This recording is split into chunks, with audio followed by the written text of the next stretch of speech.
সম্মানিত প্রিয় দিনী ভাই ও বোনেরা, কেমন আছেন? ভালো আছেন? সত্যি সত্যি ভালো? আজকে জুমার রাত চলছে। জুমার দিনে যে আমলগুলো আছে, এই আমলগুলো আমরা যেন আগামী কাল থেকে করতে পারি, তার আগে একটু জেনে নেই স্পেশাল কি কি আমল করবেন। ওখান থেকে আমার আলোচনার মূল জায়গায় আসবো ইনশাআল্লাহ। প্রিয় ভাইরা, আমার দিকে তাকান। জুমার দিনে অবশ্যই বেশি বেশি নবী সাল্লাল্লাহু আলাইহি ওয়াসাল্লামের প্রতি দরুদ পড়তে হবে। আল্লাহ পাক তৌফিক দান করেন।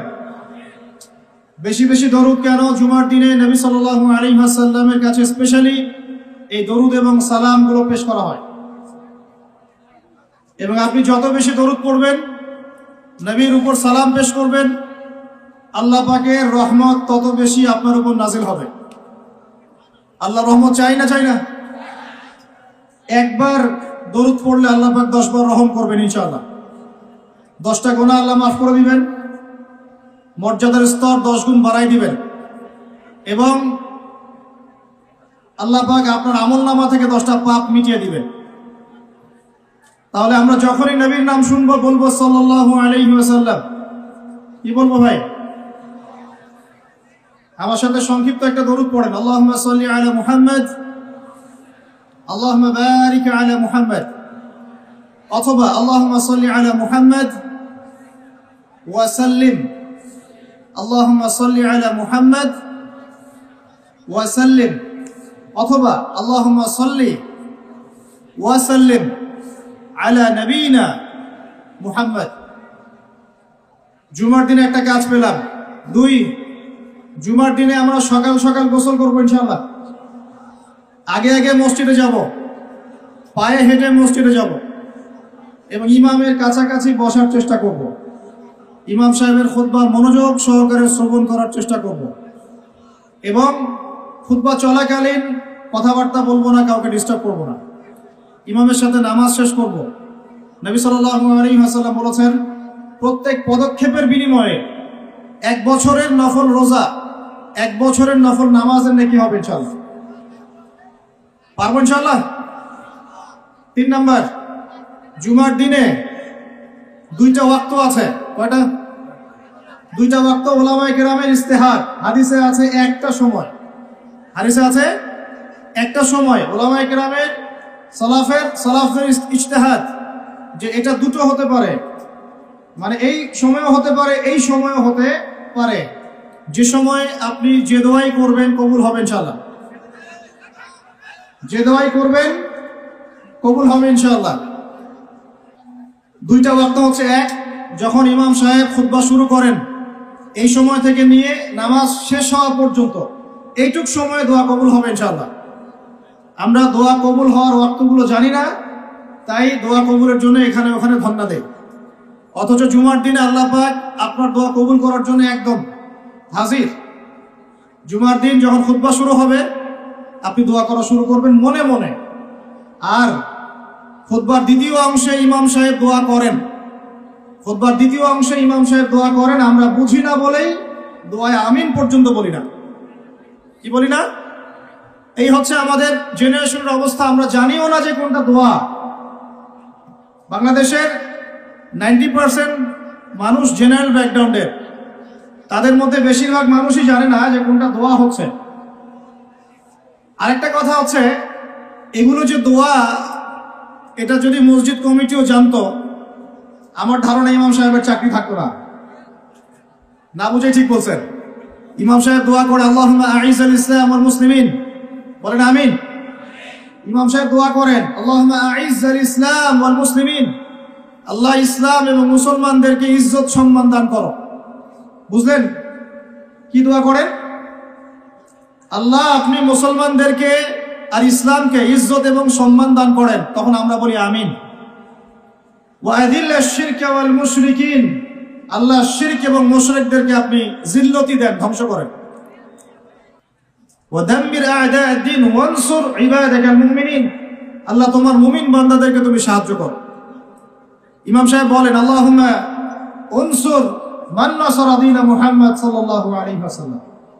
ও আল্লাহ, মুহাম্মদ সাল্লাল্লাহু আলাইহি ওয়াসাল্লামের দ্বীনকে যারা সাহায্য করে তুমি তাদেরকে সাহায্য করো। আমরা বলি কি আমিন। ওয়াখযুল মান খাযালা দীন মুহাম্মদ সাল্লাল্লাহু আলাইহি ওয়াসাল্লাম। আল্লাহ যারা নবীর দ্বীনের সাথে দুশমনী করে তাদেরকে আল্লাহ তুমি ধ্বংস করো। আমরা কি বলি? এখন বলেন, এই দোয়ার অর্থ যদি বাংলাদেশের সবাই বুঝতো তাহলে কি ইমাম সাহেব দোয়া করার সময় আমরা চুপ করে বসে থাকতাম, মোবাইল টিপতাম, একে অপরের সাথে গল্প করতে পারতাম মসজিদে? আর ইমাম সাহেবেরও কি চাকরি থাকতো? ইমাম সাহেবেরও চাকরি থাকতো? উনি বলছেন আল্লাহ ইসলামের দুশ্মনদেরকে ধ্বংস করেন, ইসলামের দুশ্মনদেরকে ধ্বংস করেন। আর কমিটিতেই বসে আছে তাগুত। সে যদি জানতো যে দোয়ার অর্থ কি তাহলে তো চাকরি থাকতো না। শোনেন, ওয়াজ নসিহত অনেক শুনবেন, শুনেছেন জীবনে, যতক্ষণ পর্যন্ত আমরা তাগুতের সাথে কুফরি করতে পারছি না আর আল্লাহর সামনে আত্মসমর্পণ করতে পারছি না ততদিন পরিপূর্ণ মুসলমান হতে পারি নাই। আমি রেফারেন্স দিয়ে কথা বলছি। আল্লাহ পাক সূরা বাকারায় আয়াতুল কুরসি নাজিল করেছেন 255 নম্বর আয়াত। কত নম্বর? যেটা প্রত্যেক ফরজ নামাজের পরে পড়তে হয়, ঘুমানোর আগে পড়তে হয়, এবং এটা আপনাকে হেফাজত করবে। আল্লাহ পাকের রহমতে একজন ফেরেশতা আপনাকে প্রোটেক্ট করবে। ঠিক তার পরে একটা পড়ে দেখছেন কখনো? আচ্ছা, আয়াতুল কুরসি কয়জন পড়েছেন? হাত নামান। এর পরের আয়াতটা কয়জন পড়েছেন? এই দেখেন অবস্থা, হাত নামান। আয়াতুল কুরসির পরের আয়াতটা শুনেন। আল্লাহ পাক বলছেন, বা'দা আউযু বিল্লাহি মিনাশ শাইতানির রাজীম, লা ইকরাহা ফিদ-দীন। দ্বীনের মধ্যে কোনো জবরদস্তি নাই। কি নাই ভাই? দ্বীনের মধ্যে কোনো জবরদস্তি নাই। ক্বাদ তাবায়্যানা রুশদু মিনাল গাই, মানে সত্য মিথ্যা, আলো অন্ধকার, হক বাতিল স্পষ্ট হয়ে গেছে। যেটা হেদায়েত আর যেটা গোমরাহি এটা স্পষ্ট হয়ে গেছে। স্পষ্ট হয় নাই? তারপরে আল্লাহ বলছেন, মান ইয়াকফুর বিত-তাগুতি ওয়া ইউমিন বিল্লাহ ফাকাদ ইসতামসাকা বিল উরওয়াতিল উসকা।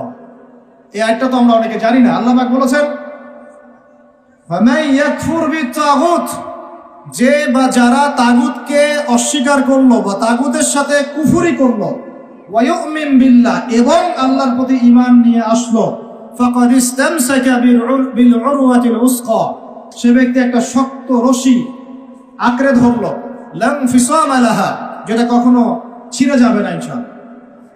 তাহলে আল্লাহ পাক এই আয়াতে বলছেন আপনাকে তাগুতের সাথে কুফরি করতে। কার সাথে? তাগুতের সাথে কুফরি করতে এবং মুমিন হতে। ইমানদার হতে হলে তাগুতের সাথে কুফরি করতে হবে, আর তাগুতের প্রতি ঈমান রাখলে মুমিন হওয়া যাবে না। কথা বোঝা যাচ্ছে? তাহলে এখন ডেফিনেশন কি তাগুতের? কাকে বলে এটা? যেটার প্রতি কুফরি না করলে আমি মুমিন হতে পারবো না। এক, আল্লাহ বাদ দিয়ে যার ইবাদত করা হয় সেটা তাগুত। আল্লাহ বাদ দিয়ে যার ইবাদত করা হয় সেটা তাগুত। আল্লাহ বাদ দিয়ে এমন কারো দাসত্ব করা যেটা আল্লাহ রাব্বুল আলামিনের কোরআন এবং সুন্নাহ শরীয়তের মূলনীতির বাইরে, তাগুত। এমন কোন বিধান যেটার দাসত্ব করলে আল্লাহর কোরআনের বিধানকে অবজ্ঞা করা হয়, ওটাও তাগুত। এমন কোন সিস্টেম যে সিস্টেমটা আল্লাহ এবং তার রাসূলের বিধান মোতাবেক চলে না, গায়রুল্লাহর বিধান মোতাবেক চলে, ওটাও তাগুত। আমার কথা কি বোঝা যাচ্ছে? ভয় লাগতেছে? তাগুতের সাথে কুফরি না করতে পারলে মুমিন হতে পারবে না। এখন টপ টু বটম সব তাগুত, টপ টু বটম সব তাগুত। আমাদের উচিত ইসলামের মধ্যে এই আয়াতের অনুযায়ী আমল করা। আল্লাহ পাক বলেছেন, উদখুলু ফিস সিলমি কাফা, তোমরা পরিপূর্ণরূপে ইসলামে প্রবেশ করো, আংশিক প্রবেশ করো না ভাই। আংশিক ইসলামে প্রবেশ করো না, পরিপূর্ণ ইসলামে প্রবেশ করো। আমরা এখন পর্যন্ত নামাজও পড়ি, সুদও খাই, মাশাআল্লাহ। আমরা এখন পর্যন্ত নামাজও পড়ি, বেপরদায় চলি, নামাজও পড়ি, বছর বছর হজ উমরাও করি, মাঝে মাঝে দান সাদাকা করি, কিন্তু যাকাত দেই না। আমরা আল্লাহর বিধানের কথা বলি, মুখে কালিমা লা ইলাহা ইল্লাল্লাহর কথা বলি ঠিকই, কিন্তু অন্যায়ভাবে মানুষের উপর জুলুম করতেই আছি। আমরা লা ইলাহা ইল্লাল্লাহ বলি ঠিকই, তারপরেও লা ইলাহা ইল্লাল্লাহর একটা বিধানও বাস্তবায়ন করি না।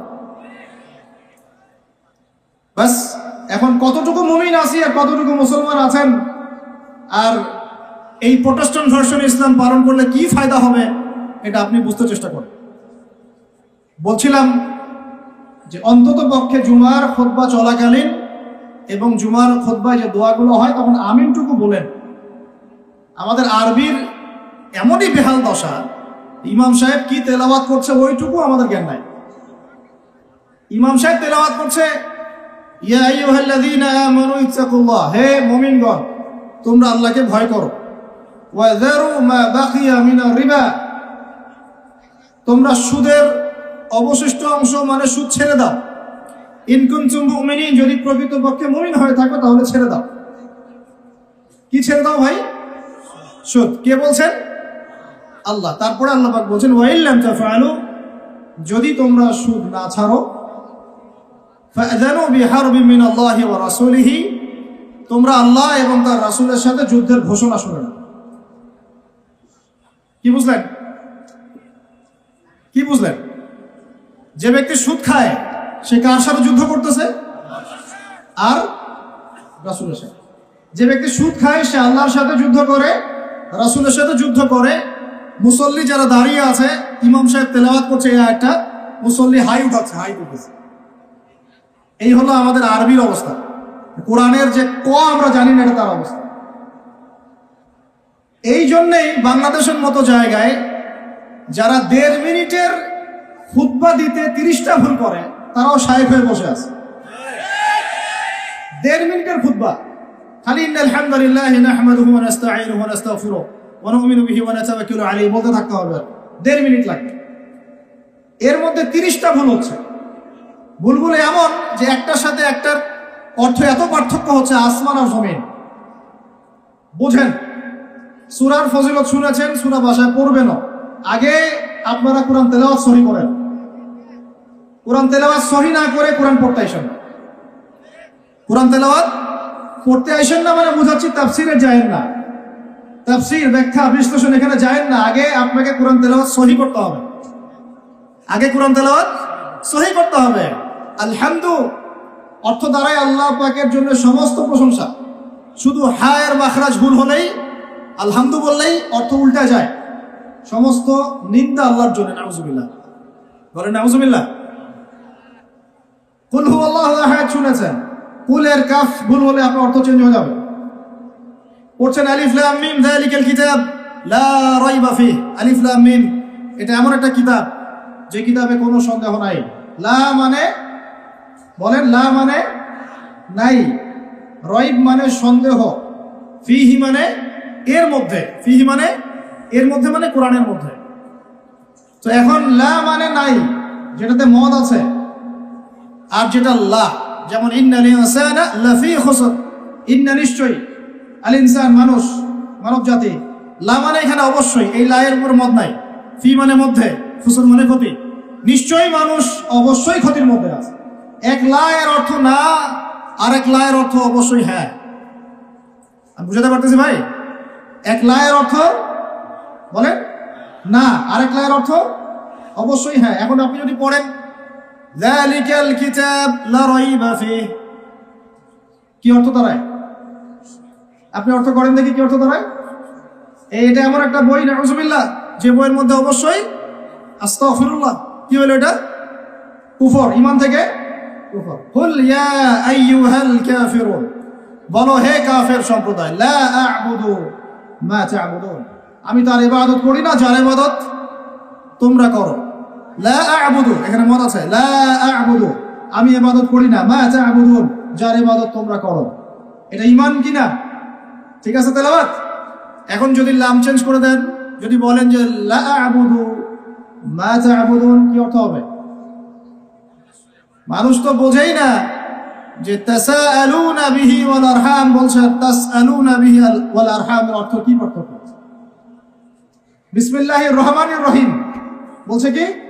বিসমিল্লাহির রহমানির রহিম। আমার কথাগুলো মন দিয়ে শুনেন। ইসলাম কায়েম করতে পারবেন না যতদিন আপনি কোরআনওয়ালা হচ্ছেন না। কথা বুঝতে পারেন নাই? ইসলাম কায়েম করতে পারবেন না যতদিন কোরআনওয়ালা হচ্ছেন না। আর কোরআনওয়ালা, হাদিসওয়ালা, সুন্নতওয়ালা ততদিন হতে পারবেন না যতদিন বিশুদ্ধ করে তেলাওয়াত করা শিখছেন না।